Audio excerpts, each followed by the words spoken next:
Passamos a chamar, então, o meu querido amigo Frederico Menezes para que desenvolva o seu tema, o tratamento das obsessões na casa espírita, o cuidado na distinção de saúdes mentais. Frederico tem 45 minutos para a sua exposição. Obrigado.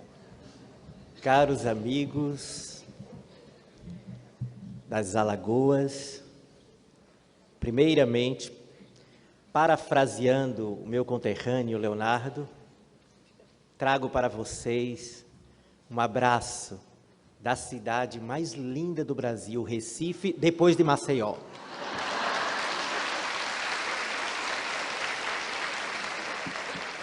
E a minha alegria, porque eu sou um fã do trabalho da AME, ou das AMEs, todos os meses, quando chega o jornal Folha Espírita em minhas mãos, corro imediatamente para ver a atividade das AMEs, a AME Brasil, a AME Internacional, e me sinto profundamente honrado quando, sobretudo no Nordeste, existe uma atividade, seminários de associações médico-espíritas, me fazem um convite. Apesar de não ser da área da saúde, médico, psiquiatra, cirurgião, sou algo muito parecido, publicitário. Eu aceito com muita felicidade. E já se falou aqui muito, eu creio que antes, não pude assistir porque cheguei agora à tarde aqui em Maceió, como escutei aqui falar a respeito do hedonismo, sem dúvida alguma, uma das grandes causas das múltiplas enfermidades que nós temos, sobretudo aquelas que são catalogadas como doenças da alma, está relacionado com o vazio existencial. A falta de compreensão das pessoas sobre a finalidade da vida, sobre a razão de estarmos aqui, uma consciência de si mesmo, uma compreensão da sua natureza transcendente. Isso fez com que, desde a antiguidade, nós viéssemos a conviver com este pensamento que chega com muita força nos dias atuais, o hedonismo, que nasceu lá atrás com Epicuro, com Aristipo de Cirene, falando de que felicidade seria o fato de você ter o cultivo da forma, possuir as coisas de ordem material, sem compreender-se nem possuir a si mesmo. O hedonismo, que provoca esse fogo-fato, esta superficialidade na busca da felicidade do ser humano. E essa concepção de que ser feliz é ter coisas, é ter o corpo belo, é investir na aparência, no mecanismo da ilusão, daquilo que é forma, sem descer à realidade, à profundidade do ser, é responsável nos dias de agora por toda essa carga de vazio existencial que nós convivemos, com este alto quadro de depressão, de síndromes múltiplas, de criaturas que chegam com esses mecanismos que foram aqui relatados, com processos dissociativos, seja nas casas espíritas, seja em qualquer outra localidade. Mas o pensamento, a busca de compreender o que é o ser humano e compreender a felicidade, nos leva a um outro mecanismo que gera tanto sofrimento e enfermidade. Nós vivemos na atualidade, nessa cultura hedonista que ainda predomina nos dias de agora, a chamada ditadura da felicidade. É a ditadura da felicidade. As pessoas lutam com muita sofreguidão para serem felizes. E até há pensadores que dizem que nós estamos aqui para ser felizes, o que não é verdade. Ser feliz não é o objetivo de estarmos aqui. Ser feliz é consequência da consciência do porquê que nós estamos aqui. Nós estamos aqui conforme o pensamento espírita nos traz, para o desenvolvimento das nossas potencialidades divinas, através de um mecanismo de evolução, um processo educacional de profundidade, que levando-nos àquilo que os grandes filósofos da antiguidade, Sócrates, Platão, Aristóteles, eles defendiam de que a felicidade, a harmonia, a saúde verdadeira da criatura estaria naquilo que ele chamava de eudaimonia, que seria a felicidade está na prática das virtudes. A saúde se encontra na harmonia da consciência perante as virtudes divinas. Este mesmo ensinamento, este mesmo pensamento está colocado em Jesus.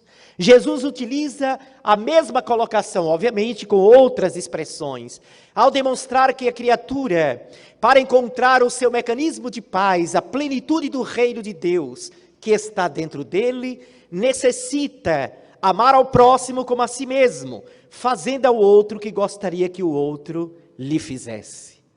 A prática, o exercício dessas virtudes produz a criatura saudável, porque é equilibrado na sua consciência, porque é integrado a si mesmo, porque é completamente voltado para um processo de serenidade, de harmonia e de contentamento, porque ele descobre que ele está integrado com todos os elementos do universo e que está integrado com todos os seres que existem.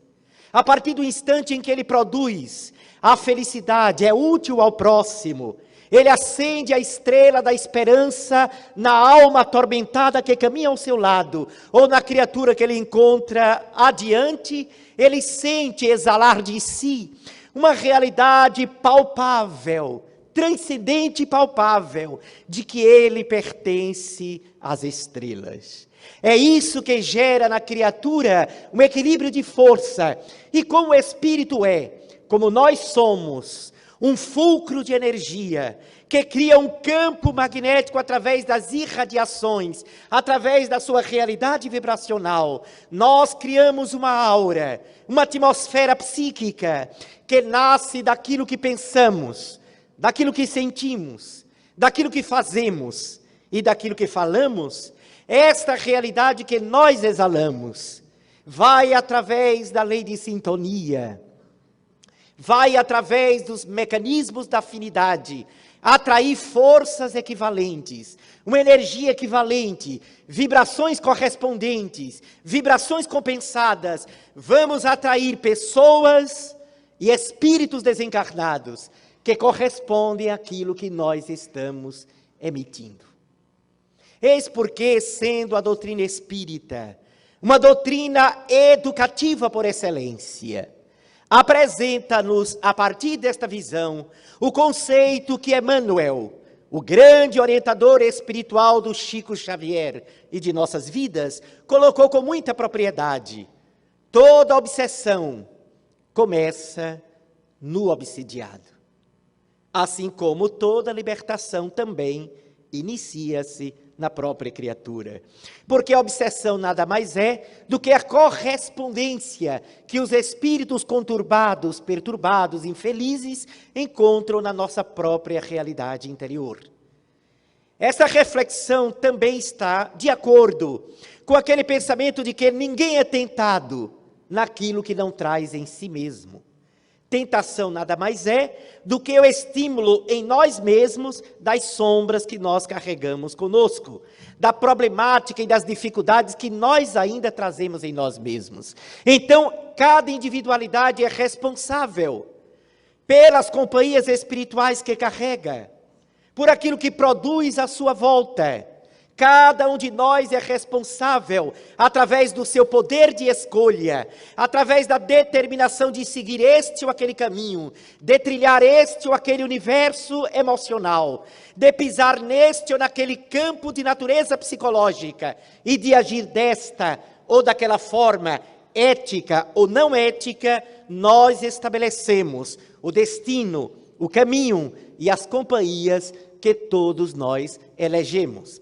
Às vezes sempre que eu trato deste tema, eu costumo fazer uma pergunta aos auditórios. Em qualquer parte que eu tenho ido no Brasil, eu sempre faço esta pergunta, que eu repito aqui nesse momento. Quem aqui de vocês, por gentileza, eu quero apenas que levante as mãos. Quem aqui de vocês gostaria de ter sempre a companhia ao seu lado do doutor Bezerra de Menezes? Levante a mão. Eu levantaria até os pés. E por que a gente não tem?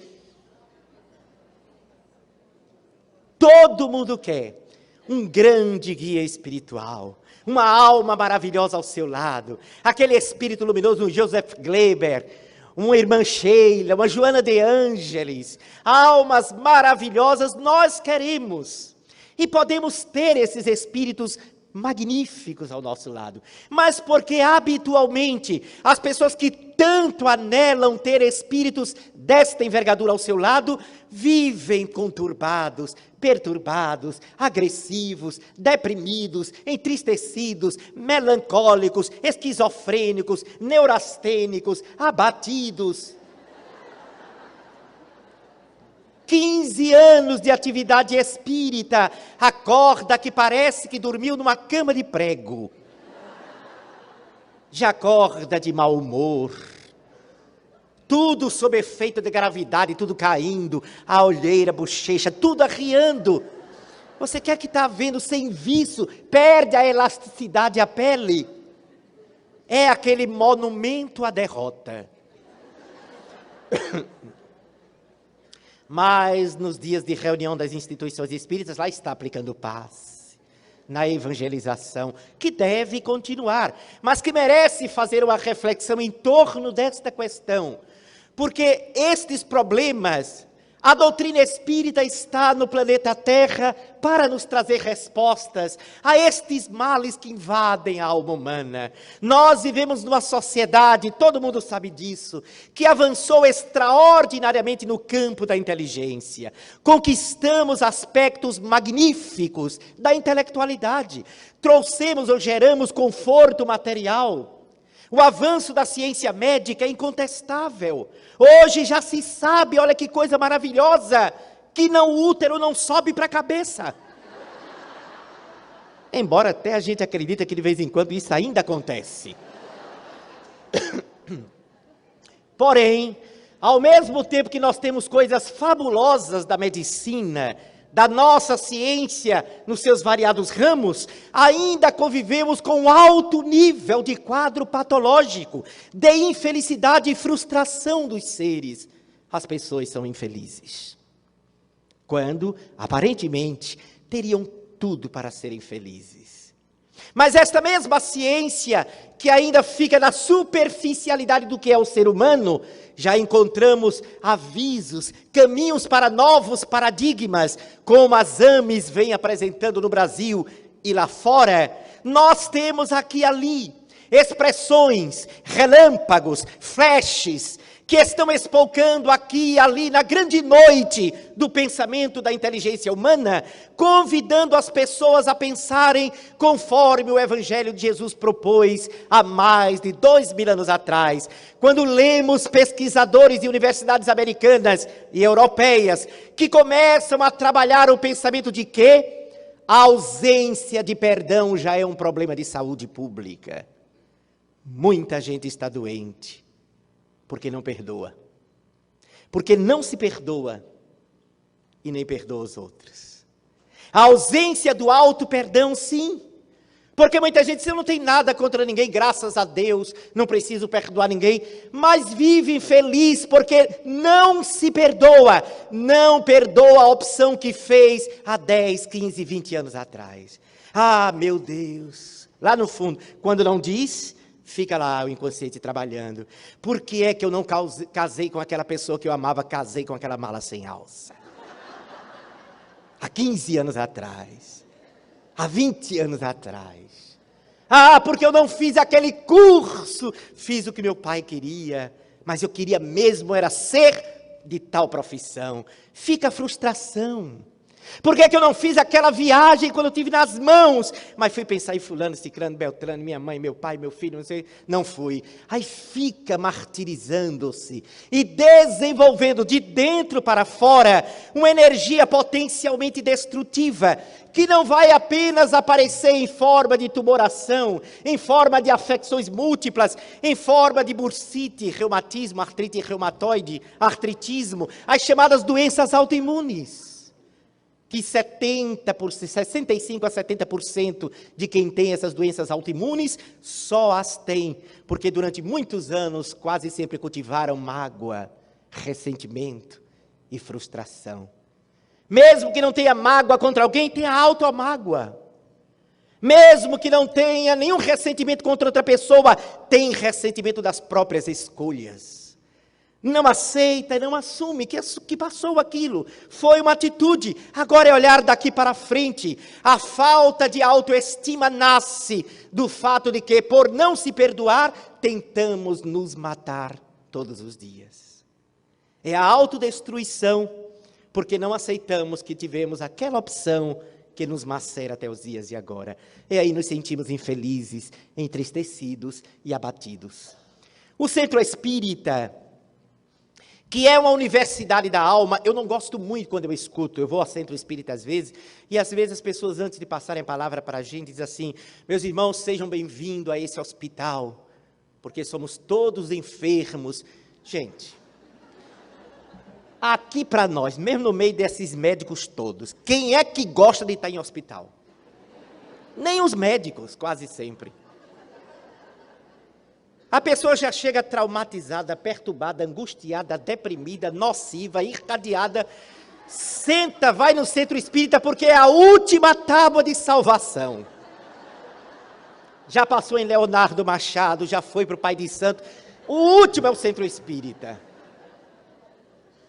Aí quando você está ali, deprimido para baixo, numa autoestima lá embaixo, aí começa o palestrante ou o diretor da casa. Aqui é um hospital, meus irmãos, somos todos doentes. E o pobre vai afundando mais ainda lá atrás. Não há quem se levante. Se Centro Espírita é hospital, eu prefiro dizer que primeiro é posto de saúde. É uma UPA transcendente. Mas antes de ser isto, a Casa Espírita é essencialmente universidade da alma. Porque a doença nasce da falta de educação interior. Toda doença é distonia da energia que brota da nossa ignorância de que, afinal, quem somos. Toda enfermidade é nosso desajuste perante a consciência da própria natureza. Só há doença porque a alma está enferma. Então a educação vem da Universidade do Espírito, que é a Casa Espírita, que vai trazer o ferramental para fazer a saúde integral, aquela que é de dentro para fora. Eu ouso dizer, e me permita os amigos da área da saúde, que eu escuto falar em muitos locais que tem a medicina, o tratamento médico convencional, e tem as chamadas práticas alternativas, outros dizem complementares. Eu ouso dizer que no grande amanhã da humanidade, a medicina convencional é que vai ser complementar.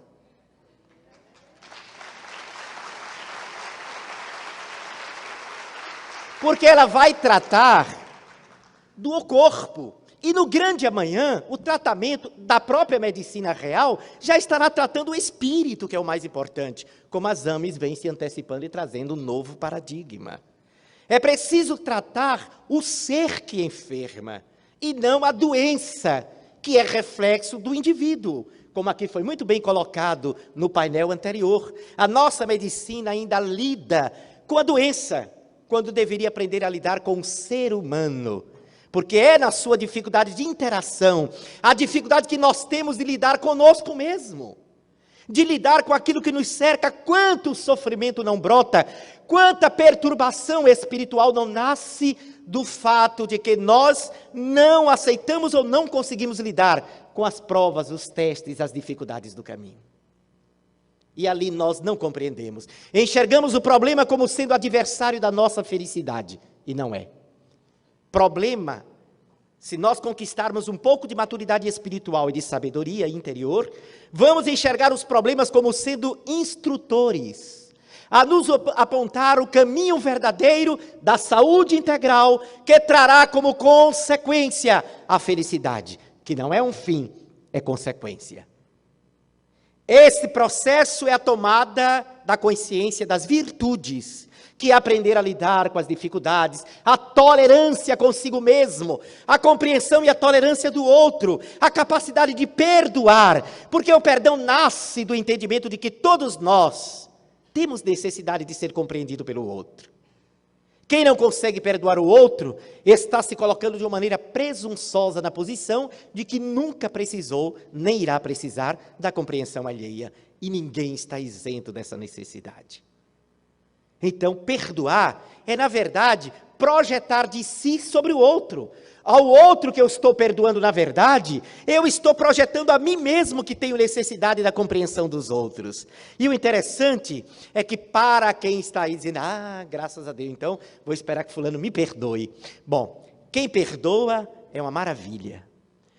Quem recebe o perdão, é bom saber que não está aqui perante a lei de Deus. Mesmo se eu faço mal a alguém, vamos dizer que eu prejudique a nossa Irvênia, mas ela com esse coração tão lindo, luminoso, emancipado, na última encarnação dela na Terra, depois vai para Júpiter, onde, segundo a revista Espíritos Animais, são muito avançados, e a nossa amiga entende tudo de animal, ela com seu coração generoso me perdoa. Então, perante a lei de Deus, o gesto da nossa amiga é de uma grandeza encantadora. E a mim aumenta a responsabilidade pessoal, porque ela me perdoou, mas pelo que eu fiz a ela, que é uma agressão à lei de Deus, todas as vezes que nós agredimos alguém, que nós ferimos uma pessoa, estamos agredindo a tessitura íntima da grande lei. Por isso que necessitamos responder perante o ato. Então, eu recebi o perdão dela, mas precisarei fazer a outra parte, que é refazer aquilo que eu fiz de equivocado. Não necessariamente a ela, porque ela já me perdoou e não necessita que eu devolva algo de bom para ela. Posso até fazê-lo, mas ela não está querendo aquilo. Eu posso e devo me redimir perante a consciência, face à beleza do perdão que ela me deu, de produzir o melhor para outras pessoas, no mínimo, começando a perdoar aqueles que porventura também tiveram me feito mal. Por isso que está ali naquela passagem do Evangelho. Lembra daquela passagem em que a pessoa não perdoou o seu devedor, mas queria o perdão do outro a quem ele devia. Então era preciso que houvesse o perdão recíproco para que pudesse haver a quitação perante a lei. Então a lei de Deus tem esse mecanismo fantástico. A lei de Deus é profundamente reeducativa. A alma que tomba, a alma que se desequilibra, precisa se refazer perante a própria consciência. Esta lei reeducativa encontra na reencarnação a bênção do recomeço, para o reajuste da alma dos estados patológicos do ser. O próprio Divaldo Franco, que todos nós admiramos, ele narra, a família dele foram de 13 filhos que viveram, me parece que foram 16 ao todo. A irmã dele teve uma irmã que foi a 7ª filha, que nasceu com hidrocefalia. E essa filha, inclusive, ela não enxergava, ela não falava. E tinha uma cabeça enorme e o corpo muito mirrado. Essa menina, se não me falha a memória, viveu cerca de 8 para 9 anos de idade. A 7ª filha de Dona Ana, a mãe do Divaldo. Desencarnou com 7, 8 anos de idade. E Divaldo, segundo ele mesmo narra, soube, através dos espíritos, que aquela irmã com hidrocefalia havia, numa existência imediatamente anterior, tirado a própria vida, no ato infeliz do suicídio.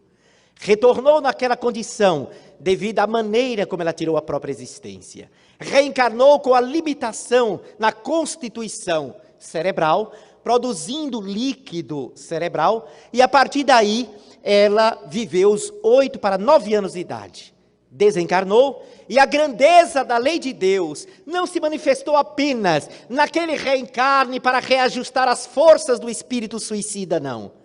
A mesma irmã, o mesmo espírito, reencarna como a 11ª filha de Dona Ana e vive 92 anos de idade. Quitou-se perante a lei, vivendo apenas 8 anos, reencarnou como a 10ª, ou seja, ela foi irmã dela mesma. Que coisa linda a reencarnação, não é? Que maravilha ser irmã dele mesmo. É por isso que dizem que os espíritos são loucos. Mas tem coisa mais linda, gente? Não tem. É a oportunidade sublime de recuperação e de redenção. Então, o Centro Espírita oferece o ferramental para que todos nós, em compreendendo o porquê da vida, entendendo quem somos nós na vida e qual a finalidade grandiosa da vida, nós possamos utilizar esse ferramental e, através das instruções que a Casa Espírita fornece, ajustarmos-nos perante toda e qualquer dificuldade de natureza psicológica, psíquica, anímica que nós apresentamos. A Casa Espírita, então, oferece um serviço maravilhoso, que é a desobsessão. É muito interessante a gente saber que a obsessão, conforme André Luiz narra numa de suas obras, é uma verdadeira pandemia. A obsessão, ela graça em variados níveis. Tanto é que tem gente que, se não foi obsidiado, pode ficar certo. Vai ser um pouquinho. Por quê? Porque nós somos esse núcleo de energia que irradia vibrações. Nós podemos dizer, há uma colocação da cultura da sociedade atual, que nós vivemos a civilização do conhecimento. Civilização do conhecimento não quer dizer civilização também da comunicação. Eu prefiro também dizer que mais do que conhecimento, nós vivemos a vida da comunicação, que pode não ser conhecimento, e sim sentir.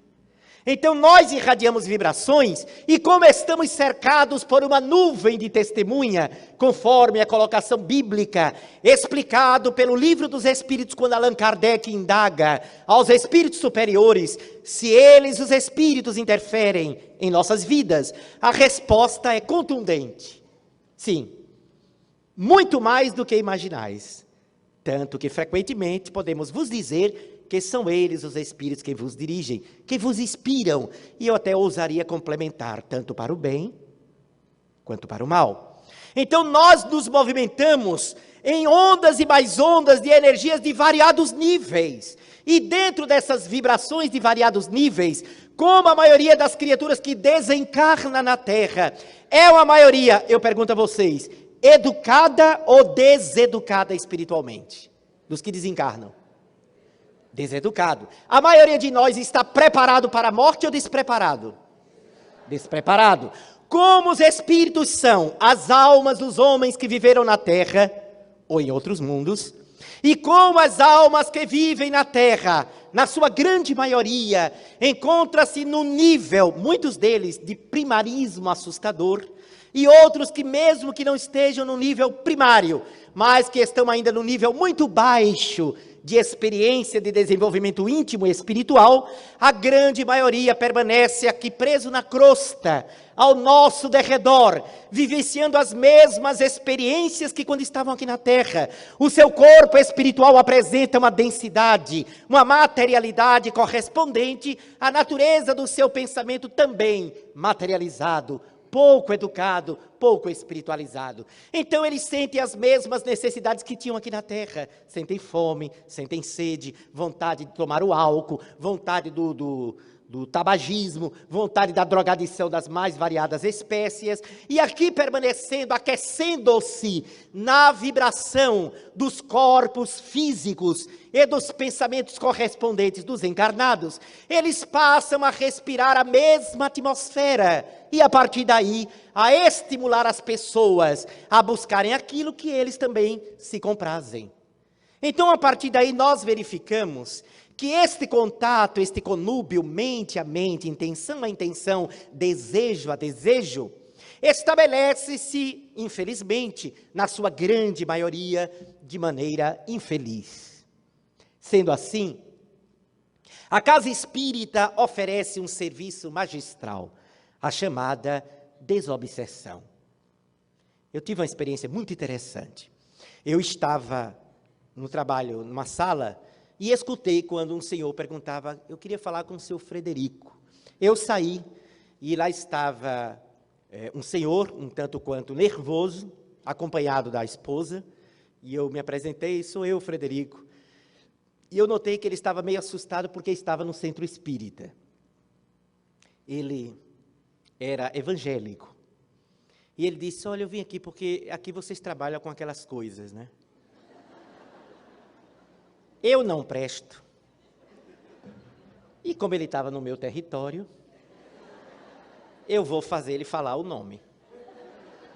Aí eu fiz inocentemente, com a inocência que me é peculiar. Que coisa. Ele disse, aquele negócio. Mas que negócio? Ele disse assim, vocês não trabalham assim com espíritos? Ah, também, trabalhamos. Ele disse, não, mas é porque é o seguinte, eu estou com um problema na minha casa, com meu filho mais velho, que está com encosto, disseram que ele está com encosto, está com espírito ruim, e eu soube que aqui vocês afastam. Eu disse, olha, eu tenho uma notícia para dar ao senhor que talvez não seja muito animadora, não. E talvez não vá até chocar algumas pessoas aqui presentes. Casa espírita séria, bem orientada, a desobsessão não é para afastar o obsessor, não, é para aproximar. Trabalho de desobsessão da casa espírita é para reaproximar, não afastar. Porque qual é o objetivo da desobsessão espírita? Esclarecer as partes envolvidas, tanto quanto possível, produzindo a reconciliação, estabelecendo os caminhos do amor, do perdão, da generosidade, ou no mínimo do respeito. Então não é afastar, até porque, tecnicamente, não adianta você afastar se as partes continuam em litígio, se há o confronto e o conflito que permanece, ou se os mecanismos, os plugs, os elementos que atraem permanecem. Foi isto que fez o texto bíblico. Quando o espírito impuro se afasta de alguém, ou é afastado de alguém, vaga por terreno árido e deserto, não encontrando local para ficar. Aquele espírito impuro retorna para sua antiga hospedaria, e a encontrando do mesmo jeito como havia deixado. Ali se instala novamente e ainda traz mais 7 espíritos com ele. E eu fiz uma palestra quarta-feira e uma pessoa que estava lá no auditório, era da Igreja Batista, ela perguntou, mas Fred, a Bíblia diz que a gente fica dormindo quando morre. Como é que o espírito impuro vê isso? Olha, se o texto bíblico, se Jesus diz que o espírito impuro, quando é afastado, volta e ainda traz mais 7 espíritos com ele, primeiro, o espírito impuro que foi afastado não estava dormindo. Segundo, ficou perambulando, já não dormiu. Sofria de insônia. Terceiro, se relacionou com outros que também não estavam dormindo. Mais 7. E quando ele volta, que vê a casa desarrumada, ou seja, a pessoa que ele perseguia, com os mesmos defeitos morais que tinha, volta para obsidiá-lo. E ainda convida os outros que estavam vagabundeando pelo local. Vamos, gente, que ali é tranquilo para a gente. Então, como é que estavam dormindo? E dei outro exemplo para ele, que não fica dormindo. Aquela passagem em que Lázaro, o mal rico, está em sofrimento, nas regiões de sofrimento, no texto bíblico, e pede para voltar, para dizer aos filhos e à família que não façam errado, que não ajam como ele havia feito. E a resposta no texto bíblico é não, eles já têm os profetas lá, não deixam Lázaro voltar. Então disse, olha, está vendo? Lázaro também não estava dormindo. Tanto que dialogou com o mundo espiritual pedindo para voltar para a terra. Então ninguém fica dormindo. Então o tratamento da casa espírita, da desobsessão, é um tratamento de profundo cunho psicológico, levando em consideração que o fato de ser espírito fora da matéria não pode ser esquecido por nós, de que é um indivíduo como nós. Porque, na verdade, não é ele que é estranho. Nós é que somos espíritos utilizando temporariamente um corpo de carne. A nossa realidade intrínseca é que nós também somos iguais a eles, espíritos. A gente morre de medo de alma do outro mundo. Só que a gente se esquece que a gente mesmo vai ser também um dia assombração. Quando a gente desencarnar, para quem fica na terra despreparado, nós vamos causar medo. Então os espíritos somos nós. Conversar, entender os dramas que eles carregam, levando em consideração que quem é obsidiado hoje, perseguido, vitimado, na verdade, quase sempre, a raiz do problema da obsessão nasce ou deita suas raízes no amor não respeitado, no bem que não foi dignificado, no sentimento que foi vilipendiado, na indiferença que machucou quem amava. Mais de 70% dos casos da obsessão nasce de belos sentimentos que não foram respeitados. E como a criatura não estava educada e preparada com suficiente elevação moral, guardou a mágoa, levou para o mundo dos espíritos e lá buscou a desforra de tão humilhado que se sentia, infelizmente. E quase sempre a vítima pode ter sido, em outras ocasiões, também o algoz. Há casos, gente, de obsessão que só muda de posição vibratória. A vítima desencarna, reencarna o obsessor. A vítima que desencarnou começa a obsidiar aquele que o obsidiava anteriormente. Tem casos de obsessão que varou séculos e milênios, indo e voltando, só mudando de posição. Para vocês terem uma ideia, Chico Xavier tratou de um espírito que tinha um corpo todo retorcido na carne. Ele cuidando daquele espírito, e foi informado que ele tinha sido um poderoso homem, que comandava um belo país na Europa. Esse homem cometeu crimes atrozes e era perseguido e atormentado naquele corpo disforme pelas suas vítimas do passado. Por aquelas vítimas do passado. Já passou 40 minutos. Meu Deus. Pelas vítimas do passado. Isso é uma obsessão.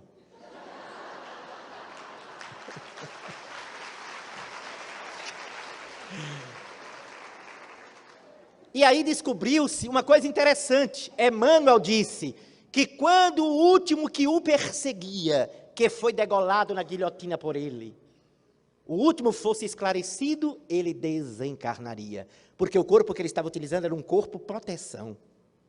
Só que tinha um problema. Aquele mesmo que era perseguido por tantos espíritos naquele corpo disforme, quando ele dormia que saía do corpo, muitas vezes, quando não era pego pelos seus perseguidores, ia obsidiar a própria mãe, que estava na carne em outro local. Vejam como é intricado o processo. Vejam a complexidade. É óbvio que um centro espírita bem orientado, que deve nortear-se pelo bom senso, pela razão, não deve ver qualquer caso de pessoas que chegam com distúrbios de comportamento ou transtornos psicológicos, não deve interpretar que seja imediatamente uma obsessão, porque há casos que é única e simplesmente distonia do próprio ser, desajuste e desequilíbrio da criatura sem presença de influência espiritual, embora, em geral, e aí falo por experiências que temos observado, muitas vezes nasce o problema da distonia própria do ser, sem presença de espírito, mas a enfermidade aprofunda-se de tal forma, a pessoa se entrega a tal desajuste interior que atrai, aí sim, entidades espirituais vulgares, levianas, perturbadoras, que passam a se locupletar da conturbação e da infelicidade da criatura. É aí que a auto-obsessão desencadeia o processo obsessivo propriamente dito. Então, é muito importante cuidar da nossa saúde mental, da nossa saúde espiritual, para tratar de evitar, se antecipar a possíveis problemas da influência extracorpórea e extrafísica de uma individualidade desencarnada sobre a nossa vida. Isso é muito importante através desse mecanismo da reforma interior, do equilíbrio pessoal, do nosso desenvolvimento da nossa condição moral. É importante também entender que o núcleo espírita, oferecendo o serviço da desobsessão, o faz da maneira muito simples e de uma maneira muito ajustada possível. A equipe da desobsessão na casa espírita deve primar por ser uma equipe profundamente coesa, marcada por uma simpatia entre os seus trabalhadores. Em torno de 12 a 18 pessoas, não tanto um número extenso, nem um número muito pequeno, mas de um grupo de criaturas que aprendam a se amar, a se respeitar, a se querer bem, porque isto forma aquilo que na antiguidade do Espiritismo, no início do movimento espírita, chamava-se de corrente. Já ouviram falar? A corrente é forte? Tinha até umas coisas estereotipadas que mostravam, né? Todo mundo de mão dada assim ao redor de uma mesa, que não era a prática que Kardec utilizou. A prática era todos sentados numa mesa, como nós temos na atualidade, em profunda concentração. A corrente nasce da afinidade, da identificação das pessoas que compõem o grupo da desobsessão. Toda casa espírita é importante que tenha o seu grupo de desobsessão, desde que seja um grupo formado das pessoas que nutram maior maturidade e maior estado de coesão entre si. Porque se tiver um grupo de desobsessão, sem coesão, com desarmonia entre si e imaturidade, a própria equipe de desobsessão, que é um elemento de proteção à casa espírita e aos próprios trabalhadores, pode ser a brecha por onde penetrará uma série de outra perturbação para destruir as atividades da casa. Daí a responsabilidade que temos na formatação do imprescindível trabalho da desobsessão na casa espírita, marcada pela harmonia. Quando eu digo harmonia, gente, coesão, a gente também não vai viver com medo, não. Porque tem gente que tem tanto medo de errar, tem tanto medo de pecar, tem tanto medo de ser obsidiado que já está. Vive tão nervoso, tão neurótico, que não consegue ser feliz. Eu já encontrei médico com potencial maravilhoso, trabalhador espírita fantástico, todo parecia um robô, sabe? Não podia rir, olha, se eu rir demais... Não, gente. A alegria de viver, o contentamento, porque não há alegria maior do que estarmos no momento histórico da humanidade, vivendo o momento apocalíptico da humanidade com o conhecimento do Espiritismo em nossas vidas. Não há algo mais nobre, mais grandioso.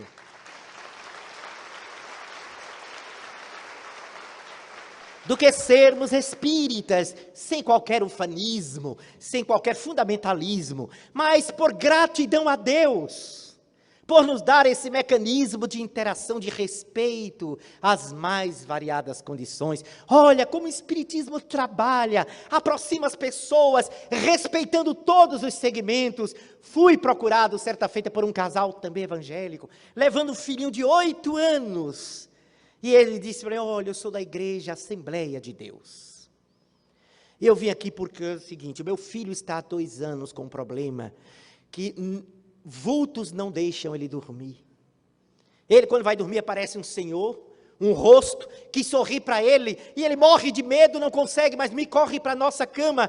Eu fui dizer ao nosso pastor, e ele disse, é o demônio. E aí fizemos tudo aquilo que era necessário. Só que um dia, seu Fred, estávamos vendo na sala, eu, minha esposa e ele, fotos da família, aqueles álbuns de fotografia. E chegou numa foto do meu pai, que havia desencarnado há 15 anos atrás, e o menino não conheceu. Quando apareceu a foto do meu pai, o meu filho disse, ah, papai, é esse homem que aparece para mim e ri, eu tenho medo. Aí, espera aí, meu pai não é o demônio, não. Na hora que o calo aperta, meu amigo.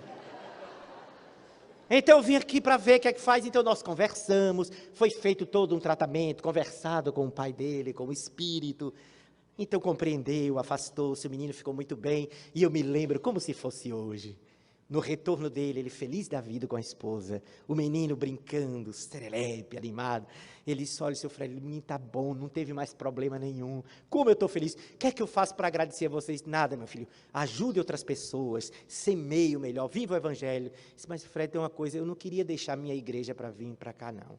Ele disse, não deixe não, volte para lá, vá para a sua igreja, Deus está em toda parte, Jesus resplandece em todo lugar.